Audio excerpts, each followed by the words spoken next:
नमस्कार। श्रम समाचार में आपका स्वागत है। भारत सरकार ने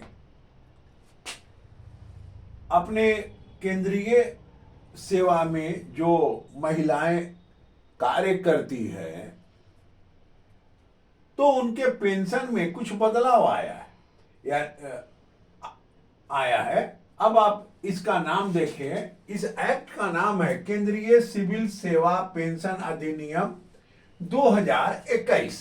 ठीक है, केंद्रीय सिविल सेवा पेंशन अधिनियम 2021। बदलाव क्या आया है कि सरकारी कर्मचारी उसके नियम में, इस एक्ट के नियम में 50 में वर्णित है, सरकारी कर्मचारी या सेवानिवृत्त कर्मचारी की पारिवारिक पेंशन देने का अनुमति देता है। यानी ये जो 50 है नियम है, इस एक्ट के 50 जो उपबंध है उसमें ये है कि सरकारी कर्मचारी या सेवानिवृत्त कर्मचारी को पारिवारिक पेंशन देने का अनुमति देता है, यानी इसके द्वारा अनुमति मिलता है। ठीक है ना।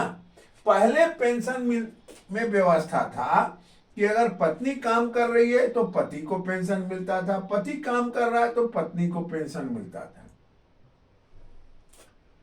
ठीक है, यही यहां बदल गया है समय के साथ। अधिक से अधिक महिलाएं अब केंद्रीय और राज्य सेवा में आ गई, तो केंद्रीय सेवा में अब महिला कर्मचारी अपने पति के जगह अपने बच्चों को नामित करने की अनुमति दी है। यानी अब पति के जगह है, अगर महिला कर्मचारी कार्य कर रही है तो अपने पति के जगह अपने बच्चों को नामित कर सकते हैं। यानी उनके बाद पेंशन का हकदार उनका बच्चा हो जाएगा। बेटा बेटी जितने बच्चे हों वो सभी।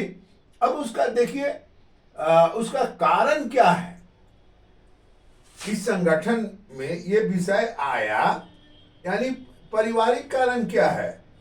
मारपीट है, तलाक है, पारिवारिक हिंसा है और सुरक्षा की भावना है। आज के समय में परिवार में जो उथल पुथल हो रहा है उसका असर इस पेंशन अधिनियम के ऊपर भी पड़ा और इसमें बदलाव लाया गया। पत्नी काम करती है तो स्वाभाविक है कि पहले पति का नाम होता था, अब उनके बच्चों का भी नाम रहेगा। नमस्कार।